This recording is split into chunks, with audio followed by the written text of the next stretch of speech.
അല്ല ഗായ്സ്, അങ്ങനത്തെ സൺഡേയിലത്തെ ഡ്യൂട്ടിയൊക്കെ നേരത്തെ കഴിഞ്ഞിട്ട് ഞാൻ ഫുഡും കഴിച്ചിട്ടുണ്ടെന്ന് ഹോസ്പിറ്റലിൽ നിന്ന് ഇറങ്ങണേ. അങ്ങനെ ഭക്ഷണമൊക്കെ കഴിച്ച് ഇറങ്ങി നേരെ വീട്ടിലോട്ടാണ് പോകുന്നത് കേട്ടോ. അപ്പോൾ നമ്മൾ ഇന്ന് രേഖാചിത്ര മൂവി കാണാമെന്ന് പ്ലാൻ ചെയ്തിട്ടുണ്ട്. ഞാനും ഏട്ടയും മാത്രമാണ് കേട്ടോ. പിള്ളേരെ കൊണ്ടുപോയി ഇങ്ങനത്തെ മൂവിയൊന്നും കാണാൻ പറ്റില്ല. ഇത്തിരി കോമഡി അല്ലെങ്കിൽ എന്തെങ്കിലും ഫൈറ്റൊക്കെ ഉള്ളതാണല്ലോ കുഞ്ഞ് കണ്ടുകൊണ്ടിരിക്കത്തുള്ളൂ കേട്ടോ. ഇതങ്ങനെയൊന്നും അല്ലല്ലോ. അതുകൊണ്ട് ഞാനും ഏട്ടയും കൂടെ മാത്രമാണ് പോകുന്നത് കേട്ടോ. ബുക്ക് ചെയ്തിട്ടുണ്ട്. നമ്മുടെ തലയിൽപ്പറമ്പിലാണ് കേട്ടോ ബുക്ക് ചെയ്തേക്കുന്നത്. അപ്പോൾ അത് ഞങ്ങൾ റെഡി ആയിട്ടുണ്ടല്ലോ. കുഞ്ഞ് തെച്ചുകൊണ്ട് ഭയങ്കര കളിയായിട്ട് മേളിൽ ടെറസിൽ പപ്പയായിട്ട്. പിന്നെ അവരൊന്നും വിളിച്ചൊന്നുമില്ല. ഞങ്ങൾ പതുക്കി സൗണ്ടൊന്നും ഉണ്ടാക്കാണ്ട് ഇറങ്ങിയിട്ടോ. അപ്പോൾ ഒട്ടും ലേറ്റൊന്നും ആയിട്ടില്ല. കറക്റ്റ് ടൈം ഒരു 10 മിനിറ്റ് മുന്നേ നമ്മൾ തിയേറ്ററിൽ എത്തിയായിരുന്നു. ഇവിടുന്ന് തലയിലപ്പറമ്പിലേക്ക് നിൽക്കണം ഒരു 10-20 മിനിറ്റിനകത്ത് മാത്രമേ ഉള്ളൂ കേട്ടോ.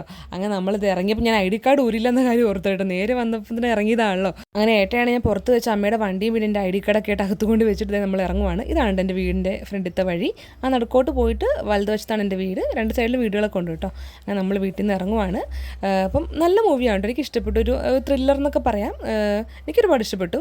എനിക്കല്ലെങ്കിലും ത്രില്ലർ മൂവീസാണ് കൂടുതൽ ഇഷ്ടം. ഇപ്പം കോമഡീനേക്കാളും എനിക്കിഷ്ടം ഇത്തിരി ത്രില്ലർ പോലെയൊക്കെ ഇങ്ങനെ സസ്പെൻസ് ഒക്കെ ഉള്ള മൂവീസായിട്ട് എനിക്ക് ഭയങ്കര ഇഷ്ടം.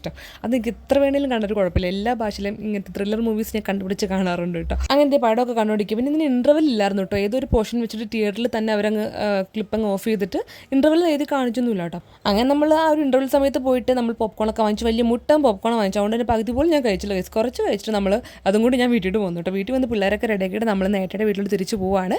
ഇത്തവണ നമ്മൾ ഇങ്ങോട്ടേക്ക് വന്നത് ബൈക്കിനാട്ടോ. അതുകൊണ്ട് ബൈക്കിന് തന്നെയാണ് തിരിച്ച് പോകുന്നത്. അപ്പോൾ എന്തായാലും ഇന്നത്തെ കുഞ്ഞു വിശേഷം ഇത്രയുള്ളൂ. നമുക്ക് വീണ്ടും അടുത്ത വീഡിയോ കാണാം.